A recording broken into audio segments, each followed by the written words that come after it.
Sheikh Nisar ration वाला साहब नहीं है। हमारे पार्टी के एक अहम जिम्मेदार जो पिछले दिनों एक्सीडेंट के अंदर उनका और उनके बच्चे का इंतकाल हुआ।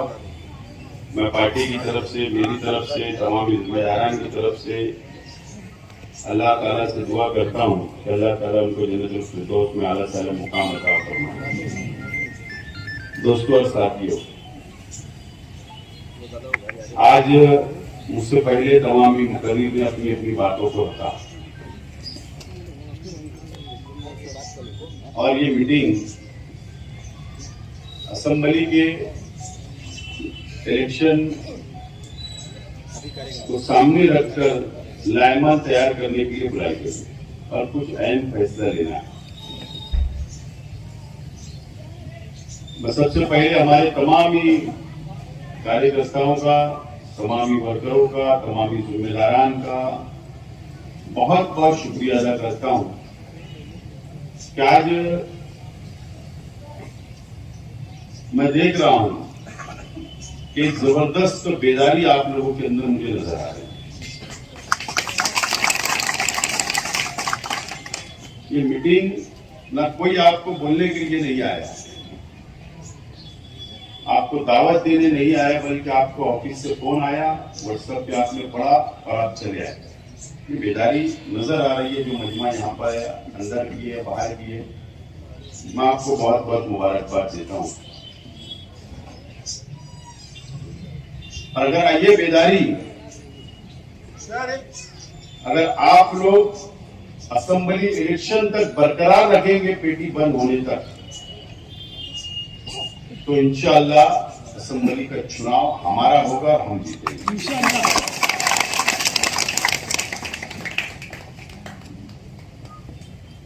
मुझे उम्मीद है कि आप लोग पेटी बंद होने तक बिल्कुल खामोश नहीं बैठेंगे। मुझे यहां बहुत ज्यादा भाषण नहीं करना है, लेकिन तमाम ही वोटरों से, तमामी कार्यकर्ताओं से, जिम्मेदारान से मैं अपील करता हूं कि ये हमारा अपना शहर 3 लाख से ज्यादा वोटों का हमारा अपना हल्का है और हमारा शहर 7 लाख से ज्यादा आबादी वाला शहर हमारा हो चुका है। मीडिया के तमाम ही साथी है, मैं उनको आज ही दावत दे रहा हूं कि 25 अगस्त को ये शहर को किसके पास गिरोह रखा है, गिरोह, ये शहर को कोई और चला रहा है। तो 25 तारीख को एक बड़ा स्क्रीन लगाकर शहर के तमाम ही मसलक के, तमाम ही हमारे तालीम याफ्ता, तमाम ही बुनकर, तमाम ही टीचर्स, तमाम ही शहर के मजदूर और तमाम ही शहर की आवाम के सामने बड़ा स्क्रीन लगाकर बताऊंगा कि ये शहर 2 सालों से कौन चला रहा है और किसने किसको गिरोह रखा है। ये मैं आज आपको बता रहा हूं, आज ही दावत दे रहा हूं। और इस शहर को भी मानना पड़ेगा, यहाँ के मीडिया को भी मानना पड़ेगा और यहाँ के शहर के तमाम हिंदू मुसलमानों को मानना पड़ेगा कि शहर किसके हाथ में गिरोह है और कौन चला रहा है।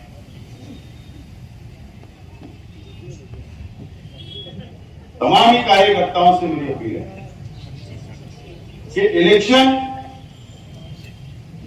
ये बहुत अहमियत का इलेक्शन है और ये इलेक्शन में आप लोगों को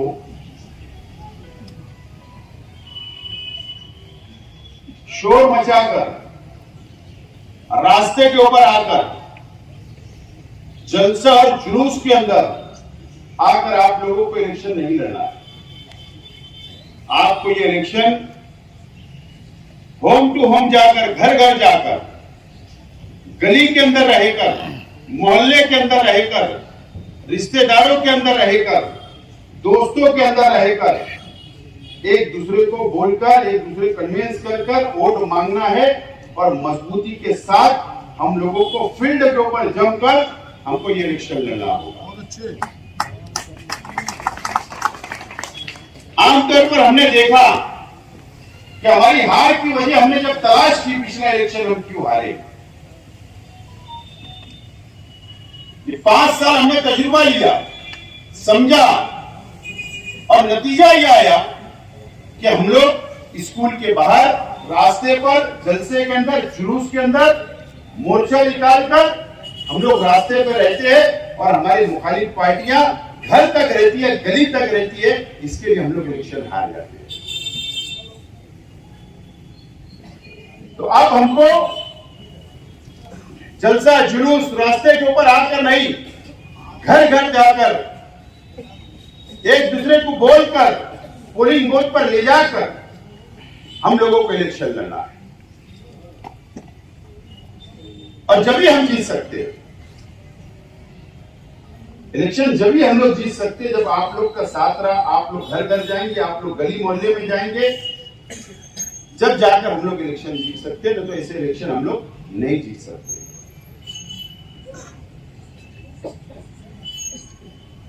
सोशल मीडिया हमारा कमजोर जरूर है, लेकिन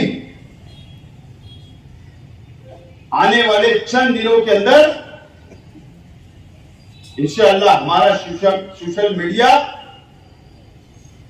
मालेगांव शहर के अंदर सबसे बड़ा सोशल मीडिया होगा और सबसे पावरफुल सोशल मीडिया आपको नजर आएगा, शहर को नजर आएगा। आज भी मैं मानता हूं कि मालेगांव शहर के अंदर वर्करों की फौज सबसे बड़ी, सबसे ताकतवर, सबसे डेरिंगबाज, सबसे बहादुर अगर किसी के पास फौज है तो यह हमारे पास है, आपके पास ही बात आ सकती है। किसके पास फौज नहीं है? आप अगर सिर्फ दम देंगे तो भाग जाएंगे। आप लोग इतने बहादुर हो, इतनी बड़ी फौज, इतने ज्यादा वर्कर किसी के, कोई पार्टी के पास नहीं है। सिर्फ मुजोर लोग है, वो मुजोर, सिर्फ मुजोर है। तुम काम भी करते, आवाम का काम भी करते और तुम बहुत बहादुर है। तुम किसी चौक के अंदर खड़े रहकर अपनी बहादुरी बताओ, आपको खुद आपकी ताकत का अंदाजा हो जाएगा। एक वर्कर के साथ अगर कुछ गलत होता है तो दूसरे वर्कर ने उसको दूर से नहीं देखना चाहिए। एक वर्कर के साथ कोई गलत करता है तो एक चौक में अगर कोई वर्कर के साथ गलत होता है, 100 वर्कर उसके साथ खड़े हो जाओ और उनका बहादुरी से मुकाबला करना पड़ेगा। पोलिंग बूथ के ऊपर कोई दादागिरी करेगा एक वर्कर के साथ तो आपको भी 100 नहीं 500 खड़े रहकर उसका मुकाबला करना पड़ेगा। वो सिर्फ मुजोर है, आपसे वो मुकाबला नहीं कर सकते। मैं आज आपको बोल रहा हूं, आपने अपनी ताकत कभी तक अंदाजा ही नहीं लगाया। जिस दिन आपको अपनी ताकत का अंदाजा हो जाएगा, यह शहर के अंदर सिर्फ हमारा राज होगा, हमारा, हम इक्तिदार करेंगे, हम शहर का विकास करेंगे, शहर का डेवलप करेंगे, शहर के अंदर सबको साथ लेकर चलेंगे। आप अपने अंदर अपने ताकत का अंदाजा लगाना सीख जाओ, यकीन जानो।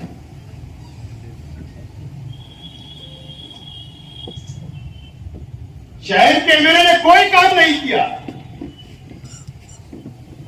शहर को ले जाकर बेच डाला है, शहर को गिरोह रख दिया है। ये बात आवाम को बोलना पड़ेगा। तो 25 तारीख को तो पूरा पोस्टमार्टम करूंगा, पूरा पोस्टमार्टम करूंगा।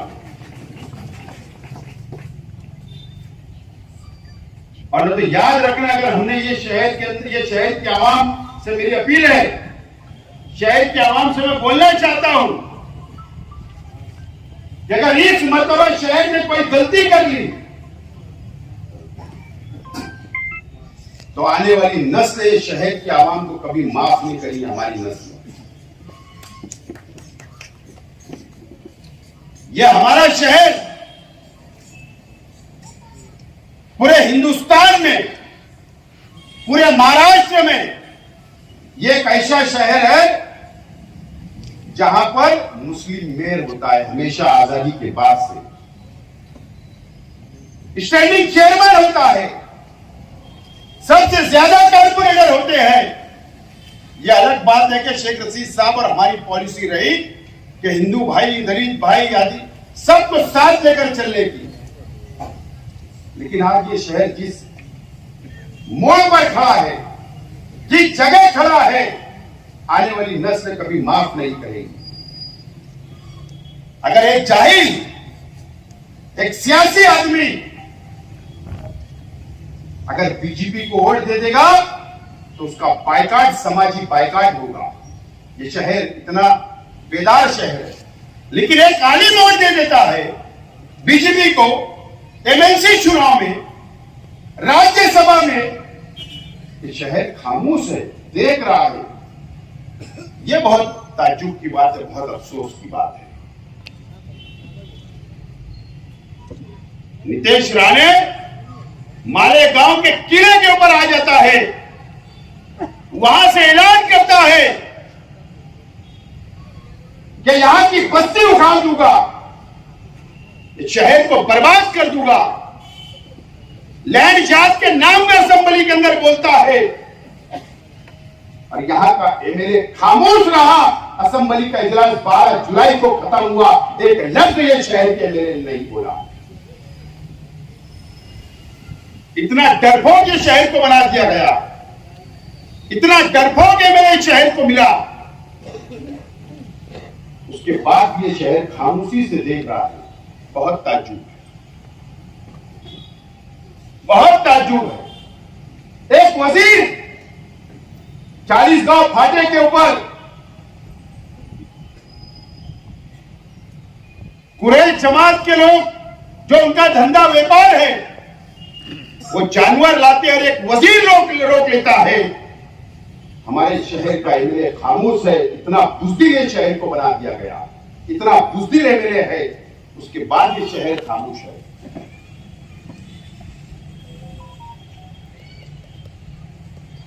क्या वजह ये शहर खामोश है? यह मस्जिद और मीनारों का शहर, यह तहरीकों का शहर, बड़ी बड़ी तहरीकें शहर में चलाई। ये शहर ने हिंदुस्तान के अंदर आजादी दिलाई, ये मालेगांव को आजाद किया, वो शहीद, ये वो शहर से हम हैं। और आज इतना बुज़दिल ये शहर हो गया। एक वजीर गाड़ी रोकता है, कम से कम एक प्रेस में नहीं बोला जाता, असेंबली में नहीं बोला जाता, एक मेमोरेंडम नहीं दिया जाता। अनेक गांव लिंचिंग के शहर के अंदर हो गई, अनेक लोगों को बांध के मारा गया। उसके बाद ये शहर का एमएलए खामोश रहा और शहर देखते रहा, देख रहा है। ये बहुत अफसोस की बात है। कब यह शहर बेदार होगा? कब यह शहर सियासी फैसला लेगा? अब वक्त आ गया है सियासी फैसला लेने का। ये शहर को मैं याद दिलाना चाहता हूं, अली अकबर ग्राउंड के ऊपर असेंबली के इलेक्शन के वक्त असदुद्दीन अवैसी साहब आए थे और उनके बुज़दिल उम्मीदवार के लिए कहा कि मेरे वोट मुंह देखकर वोट दो, मैं हर 2 महीने 3 महीने पर मालेगांव आऊंगा। 5 साल मुकम्मल होने पा रहे। अवैसी साहब तुम नहीं आए, लेकिन ये शहर ने कभी सवाल नहीं किया। अब आएंगे फिर जज्बाती बातें, फिर कौम और मिल्लत, लेकिन अवैसी साहब, आपने कभी तुम्हारे एमएलए से नहीं पूछा कि तुमने बीजेपी को क्यों वोट दिया, तुमने राज्यसभा में बीजेपी को क्यों वोट दिया, एमएलसी का क्यों वोट दिया? कब पूछोगे? टिकट तो दोगे, लेकिन सवाल नहीं करेंगे। इसका जवाबदार कौन है? शहर कब सवाल करेगा? मैं बहुत फिक्रमंद हूं। एक वक्त आएगा कि फिरकापरस्त अंदर घुसकर जुल्म करेंगे, मॉब लिंचिंग करेंगे। अगर ऐसा बुजदिल मेरे शहर को मिला वापस तो, और हुआ क्या हुआ? ये 2 सालों से क्या हुआ? हम किसी धर्म के खिलाफ शेख आसिफ नहीं है। ये शहर कोई धर्म के खिलाफ नहीं है। अगर कोई देवी की यात्रा जाती तो हम उसके खिलाफ नहीं है। कल भी जा रही थी, आज भी, और कल भी जाए, हमें कोई एतराज नहीं है। लेकिन 2 सालों से एक वजीर का लड़का हजारों लोग को लेकर शहर से गुजर रहा है। रमजान महीने में तरावी की नमाज हो रही है, अजान हो रही है। ये शहर ने कभी नहीं पूछा, और न ये एमएलए ने कभी पूछा, कभी नहीं पूछा गया। किसी ने सवाल नहीं किया। मैं कुल जमाती तंजीम से भी आज मेरा सवाल है। मैं उनके खिलाफ नहीं हूं, मैं आपके खिलाफ नहीं हूं, कुल जमाती तंजीम के मैं खिलाफ नहीं हूं। अगर आप नुमाइंदगी करते तो आज आप पर भी वक्त आया है कि 5 साल का हिसाब इस एमएलए से आपको लेना पड़ेगा। कब आप सवाल करोगे? कब यह शहर बेदार होगा? अब ये शहर को बेदार करने की जिम्मेदारी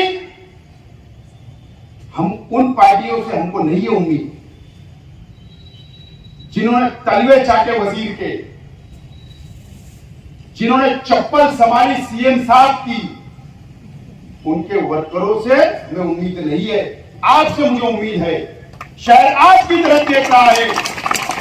आपको सवाल करना पड़ेगा, चौक चौराहे पे बताना पड़ेगा कि शहर आपकी तरफ देख रहा है। आज मैं बोल रहा हूं, एक पार्टी का उम्मीदवार हो, 2 का हो, 3 का हो, 4 का हो, हमें उससे कोई लेना देना नहीं। हम कैसे मजबूत होंगे इसके ऊपर तवज्जो देना चाहिए। ना हमने कल उनके सारे इलेक्शन लड़ा और ना आज हमें उनके सारे इलेक्शन लड़ना है। हमारे दम पर, हमारी ताकत पर, शहर के आवाम के भरोसे और अल्लाह भरोसे हमको इलेक्शन लड़ना है। किसी के भरोसे यहाँ नहीं है। हो सकता कितनी भी पार्टियां इलेक्शन लड़े ना लड़े, इससे पहले भी मैं बोला करता था, बहुत तकलीफ होती। डायमंड लॉन्स ने कहा कि पानी की टाकी में एमसी है, लेकिन वो लीकेज खत्म नहीं हुआ। आज 4 बजे वो लीकेज पूरा पैक हो गया। आज 4 बजे। अरे जिनकी जिंदगी चली गई वर्करी करते हुए किसी की, वो क्या हमारे सामने असेंबली का इलेक्शन नहीं लड़ सकते।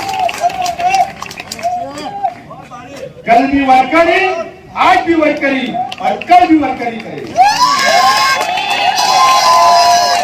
आज बोल रहा हूं, आज 4 बजे फिनिश। अभी मेरी तकरीर के बाद फिर शुरू होगा। इसको कैसे पता चला? सुबह ही मालूम पड़ गया था 4 बजे बैठा। इस सौदा 1 CR, 2 CR, मेयर, चेयरमैनशिप, जो भी सौदा हुआ होगा अभी बाहर लिए आएंगे। ठीक है, कम से कम निहाल अहमद साहब की इज्जत तो ये समाजवादी वाले रहते। लड़की तो रही, लड़की इज्जत बचा रही। निहाल अहमद, मौलवी मोहम्मद उस्मान साहब जो महाराष्ट्र के अपोजिशन लीडर, जो महाराष्ट्र की सरकार में एक वक्त कैबिनेट मंत्री, उनकी तोती बोला करती थी महाराष्ट्र के अंदर। ये हमने भी देखा, सुना।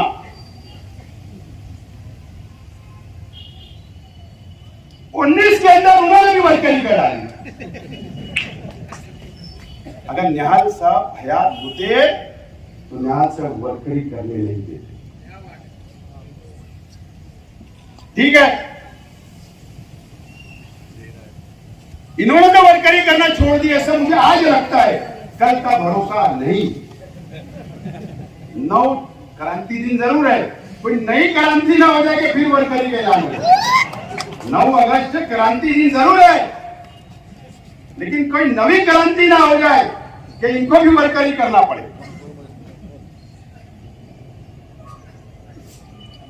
अब मैंने तो ये ऐलान किया, टिकट मिले ना मिले, और मैं आज वापस बोल रहा हूं, और अल्लाह को हाजिर नाजिर जानकर बोल रहा हूं मीडिया के सामने, आप लोगों के सामने, मैंने कभी भी कांग्रेस पार्टी का टिकट मांगा नहीं। क्या बात है, कभी भी कांग्रेस पार्टी के लीडरान को मैंने ये नहीं कहा कि मुझको आप टिकट दो या आपकी पार्टी में हो,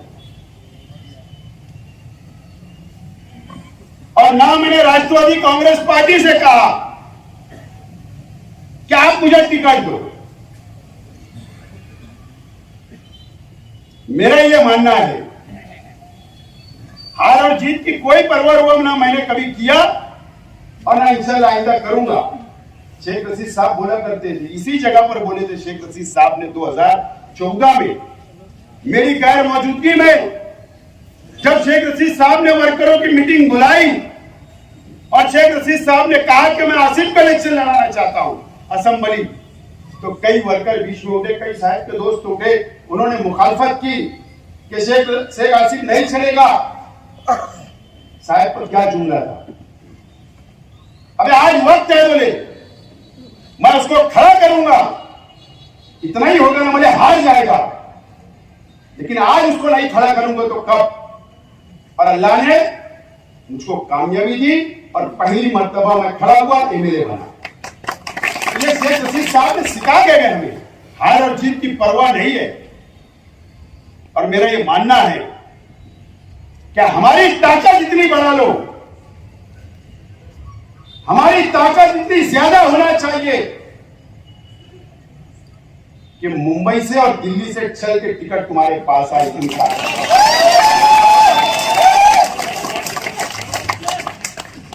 और मैं कभी भी टिकट मांगने कहीं जाऊंगा नहीं, ये दोबारा बोल रहा हूं। चाहे सोनिया गांधी का फोन आए, राहुल गांधी का आए, महाराष्ट्र के लीडरान का आए, कहीं टिकट मांगने जाऊंगा नहीं, और न मैं कांग्रेस से कभी इलेक्शन लड़ूंगा नहीं। ये बात आज साफ बोल रहा हूं।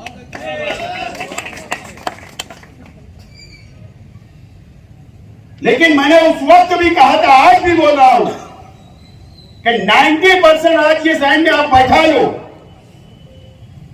कि हमको आजाद उम्मीदवार इलेक्शन लड़ा है। आजाद उम्मीदवार बनाऊंगा मैं एक बड़ा प्लेटफॉर्म, तैयारी चालू है मेरी।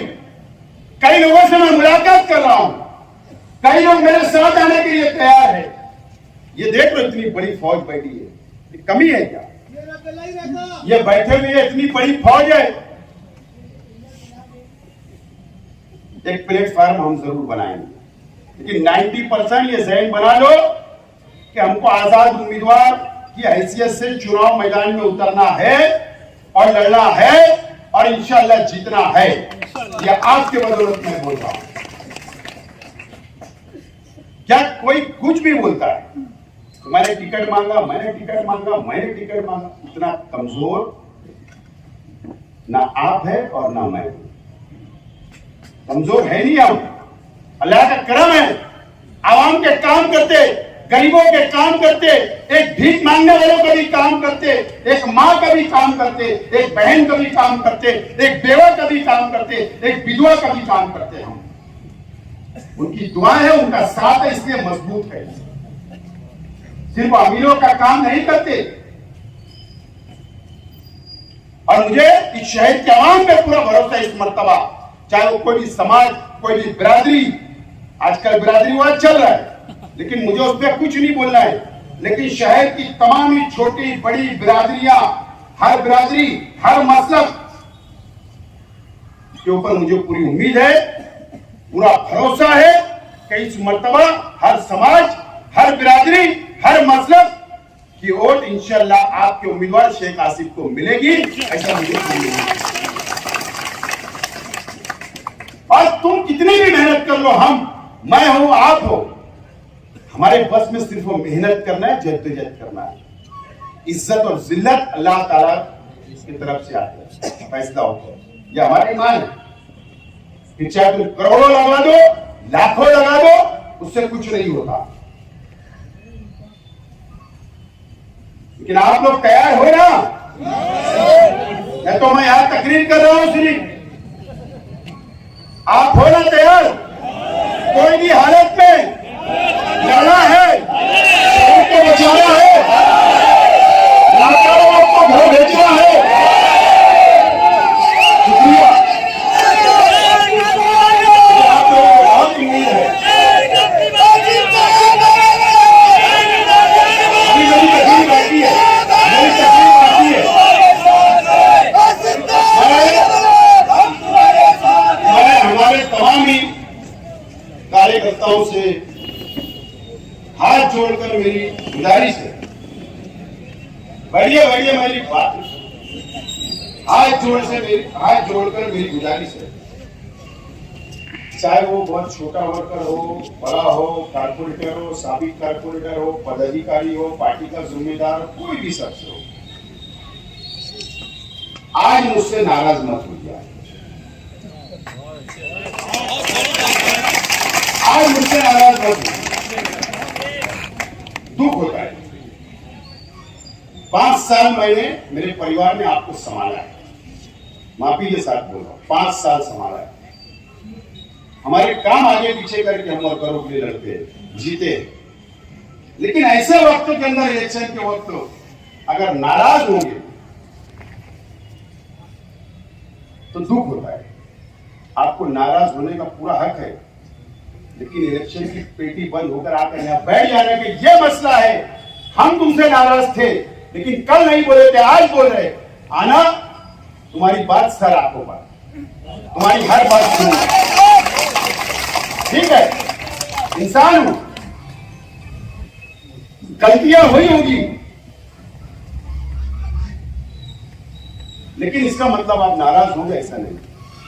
एक इंसान से गलती होती है, मैं माफी मांगता हूं, माफी चाहता हूं, लेकिन ये वक्त नाराज होने का नहीं है। और मैं तमाम इच्छुक उम्मीदवार से अपील करता हूं, गुजारिश करता हूं माफी के साथ कि आप ये इलेक्शन आपका इलेक्शन समझ के लड़िए, आपका इलेक्शन समझ के लड़िए। जो भी फर्जमंद हो, आपको भी कमर कसना है। मैं कई लोगों के पास जाता हूं, कई लोगों को बोलता हूं खड़े रहो, ये काम करो, वो काम करो, लेकिन मेरे जाने के बाद मुझे वो नजर नहीं आ रहा, वो काम नजर नहीं आ रहा है। माफी के साथ आप ये इलेक्शन असेंबली आपका इलेक्शन समझ के लड़ो, कल आपका कारपोरेशन, मैं मेरा इलेक्शन समझ के लड़ूंगा। आज आप मुझे कामयाब करो, कल तुम्हारे लिए जान लगा दूंगा और तुमको कामयाब करने के रात दिन एक करूंगा, तन मन धन तुम्हारे लिए सब लगाऊंगा, मेरा परिवार लगाएगा। लेकिन आज आप धन मत लगाओ, लेकिन कम से कम आप अपना वक्त लगाओ, ये मेरी अपील है। लेकिन ये बहुत 2-3 महीने बहुत अहमियत है, बहुत कम वक्त बचा है, अक्टूबर में चुनाव होगा, सामने ताकत एक मजहबी शख्स है, जज्बाती भी साथ में जुट जाता है, फिर जो पाखंड उनको करना पाखंड भी करते हैं, फिर भैया के लिए बहन वोट भी मांगती है। चालू हो गया, एक हो भी गया इस्तेमाल, अभी वोट लग गए, 5 साल नहीं लगे, 1 रुपये में बोले आपका मेडिकल फ्री, ये ऑपरेशन फ्री करा देंगे, वो ऑपरेशन। 5 साल पहले से बोर्ड लगाते थे, शहर अजमा लेता। 2 महीने में क्या अजमाएगा शहर? बोर्ड लगा के लोगों को बेवकूफ बनाने की मशीन, बेवकूफ बना रहे हो, बेवकूफ समझ रहे शहर के आवाम को कि मेरे झांसे में आ जाएंगे। जो तुमने बोर्ड लगाए ना, उसका पोस्टमार्टम मानव समाचार के पास है, निकाल लगा। अन्नू भिड़न नहीं निकाला तो मटेरियल बात, इतना बड़ा फ्रॉड था। मैं आप लोगों से बोलना चाहता हूँ, यूट्यूब चैनल मेरी बात याद नोट कर लो। मैं जो बात बोलता हूँ सच बोलता हूँ। इन्होंने शहर के उलमाओं से, मदरसे के अंदर बच्चों को तालीम देने वाले हाफिजों से, इमामों से, पता है आपको, बिजनेस के नाम पर 10-10 हजार रुपया जमा किया। 10-10 हजार रुपया, कितना प्रॉफिट मिलना चाहिए 5 साल के अंदर? 10 हजार रुपये का। अगर आप एक गोली बिस्किट की दुकान भी लगाते थे वो, तो कम से कम 5 साल के अंदर 50,000 रुपया कम से कम कमाते थे। कितना मिला होगा प्रॉफिट? 1 के 40 रुपया, 1 के 40 रुपया,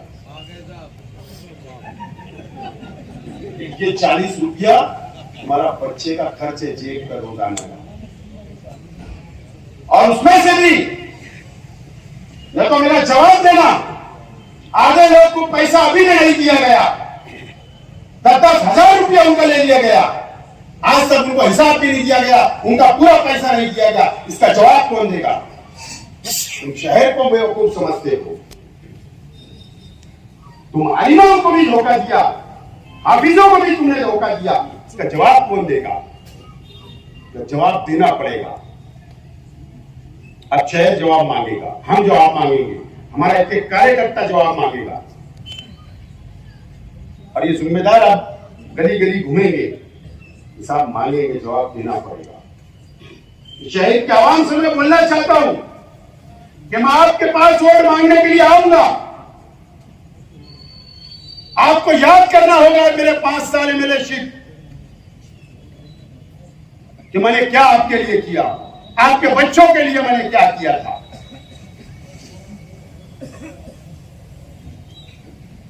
आपको याद करना होगा, आपके बच्चों को मैंने किताबें हाथ में दिया था, कलम हाथ में दिया था, लेकिन मुझे सिला क्या मिला? लेकिन मैं आ रहा हूं दोबारा आपसे वोट मांगने के लिए। अगर ये शहर को बर्बाद होने से बचा रहा है, हम वो कौम नहीं है जो बुज़दिल हो, हम वो कौम नहीं है कि किसी के सामने झुक जाए, हम वो कौम नहीं है कि किसी की गुलामी करे हम। मैं आ रहा हूं आपसे वोट मांगने के लिए। आप मुझको एमएलए बनाकर असेंबली के अंदर भेजो। मैं बुनकर भाइयों से भी कहना चाहता हूं,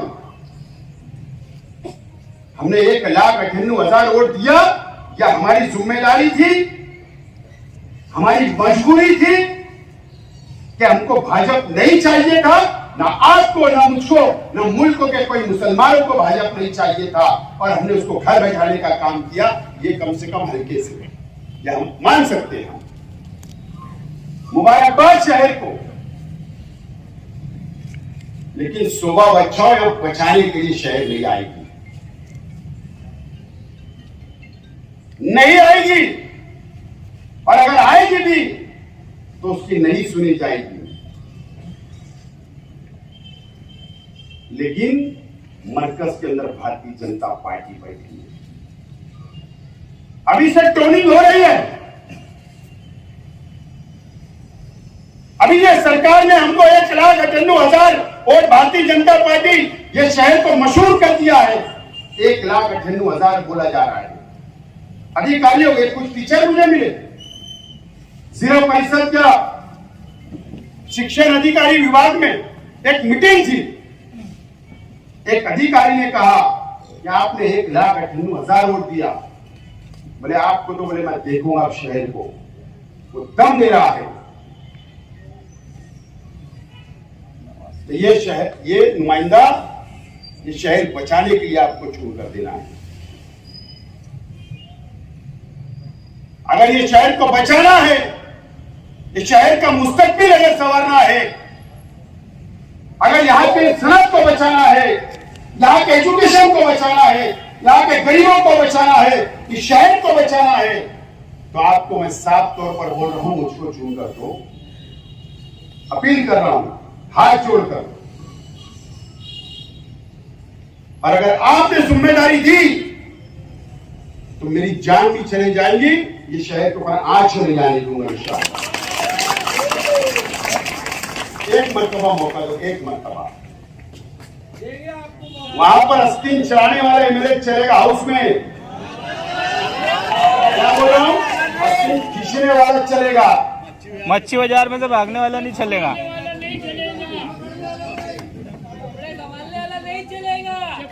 मैं एकदम साफ अल्फाज में आज बोल रहा हूं शहर के। एक मरतबा अजमा लो, नाकाम हो जाऊंगा तो घर बैठ जाऊंगा। एक मरतबा मौका दो। दिए ना आपने मुफ्ती साहब को, 5 साल में क्या हासिल हुआ आप खुद जायजा लो, आप खुद जायजा लो। अगर एक आदमी, एक शख्स अगर कामयाब एमएलए होता, अगर वो विकास करता, अगर वो डेवलप करता, तो वो विकास के नाम पर वोट मांगता, डेवलप के नाम पर वोट मांगता कि मैंने सड़क के लिए किया मुझे वोट दो, मैंने तुम्हारे बच्चों के लिए ये किया मुझे वोट दो। लेकिन वो शख्स किस नाम पर वोट मांग रहा है मैं मेरी जबान से बोलना नहीं चाहता। आपने यूट्यूब के ऊपर देखा है उनकी सोशल मीडिया की मीटिंग के अंदर उस आदमी ने किस बुनियाद पर वोट मांगा। इसका मतलब वो आदमी नाकाम हो चुका और उनके साथ साथ जिम्मेदार 19 के अंदर जो उनके मंच पर थे वो भी नाकाम हो गए। अगर समाजवादी पार्टी ये सोच रही होगी कि हमारा कुछ नहीं था, तो आप भी जिम्मेदार हो, आपके ऊपर मैनिफेस्टो पर आपका भी फोटो लगा था, उसका जवाब तुम कैसे दोगे? उसका जवाब देना पड़ेगा। मेरे भाई को भी जवाब देना पड़ेगा, अमन चौक वाले को। वो कैसे जवाब देंगे? सब नाकामी की जिम्मेदार जिनका मैनिफेस्टो पे फोटो था वो तमाम ही लोग नाकाम है, वो भी जिम्मेदार है। ये शहर को बर्बाद जो हो रहा है उसके जिम्मेदार ये सब लोग हैं। 25 साल का हिसाब समाजवादी वालों ने मांगना, वाह बहुत हो गया। असलम भाई तुम जवाब दे दो, मैं नहीं देता, तो मैं बराबरी वालों को देता जवाब, तुम जवाब दे दो। अरे वाडिया बन रहा, देख लो रोज कारपोरेशन में जाते तायरा शेख रशीद साहिबा, शेख रशीद साहब दुनिया चले, वाडिया, अली अकबर, हारून अंसारी हॉस्पिटल, ये Agra road, Kusumba road, flyover, Urdu घर, जिंदगी का पानी,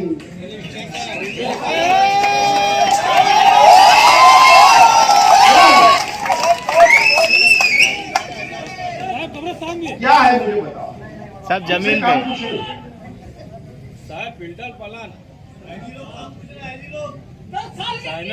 बोले गुरुवार वार्ड में बोले हमने कलम दी, ITI कॉलेज बंद हो गए। गलत बोल रहे? कितने स्कूलें बंद हो गए? अब फीस लेके पढ़ाई ना हिम्मत खल के करेंगे, अभी हिम्मत खल के चल रहे हैं। ऐलान कर दो बिना फीस के पढ़ाए जाएंगे बच्चे, ऐलान करवाना पड़ेगा। सब फालतू वाला धंधा है, वो धंधा। बिजनेस, एजुकेशन, बिजनेस, हमको कुछ सिखाओ कौमत। सिर्फ हम जवाब तुमको नहीं देते थे, लेकिन तुम हमको छेड़ोगे तो जवाब मिलेगा, तुमको भी मिलेगा और करारा मिलेगा। क्या बात है। बाकी जो वर्करी करे तो उनका छोड़ दो, जो मैदान में आए उसको जवाब, जो मैदान में आएगा उसको जवाब, जो वर्करी करेगा उसको जवाब नहीं। हाँ, लेकिन हमारे कोई आया तो उसको जवाब मिलेगा, लेकिन सियासी आए तो तुम बोल दोगे फिर सारा रिकॉर्डिंग उड़ाते, फिर पेन ड्राम में लगाते, फिर पुलिस को देते। शेख आसिफ ने ऐसा बोला था और फिर खत्म हो गया। सियासी तकलीफ करता हूँ उसको अलग ही टर्न देते।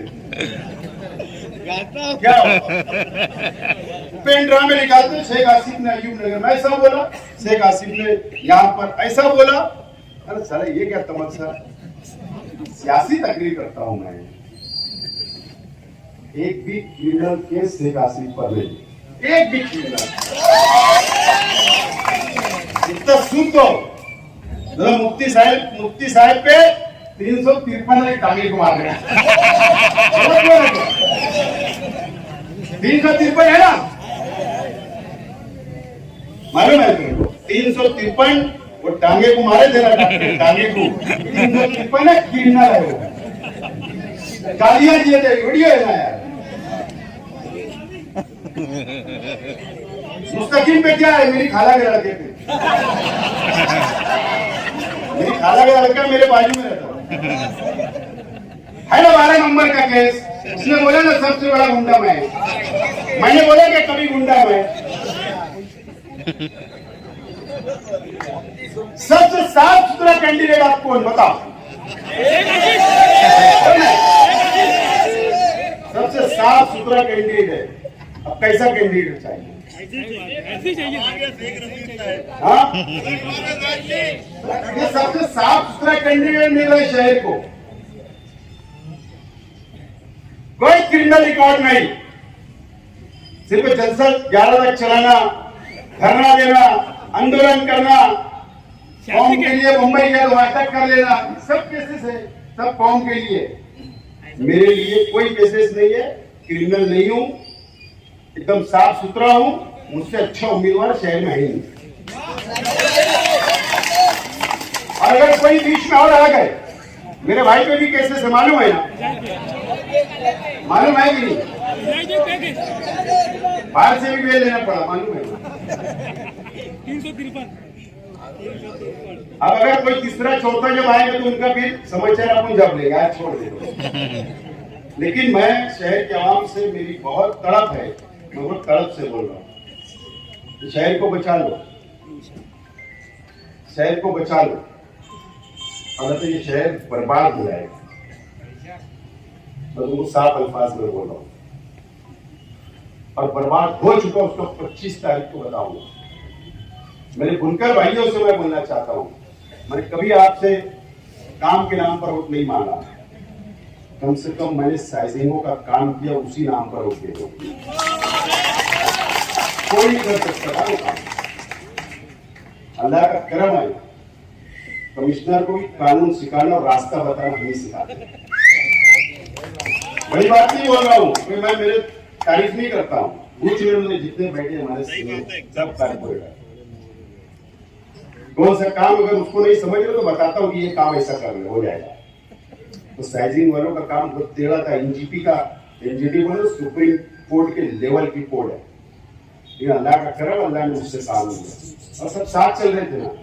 दिल्ली गए, मुंबई गए, पोल्यूशन कंट्रोल बोर्ड में, नासिक, मुंबई, सबका रजिस्ट्रार निकाल के लाया उसी नाम पर। लेकिन मैं बोलता हूं मैं काम करने वाला, ठीक है। कुछ लोग नाराज है, चलता है, कुछ लोग मुझे आगे से देख रहे तो कन्नी काट दे रहे, वो भी दिखता मुझे।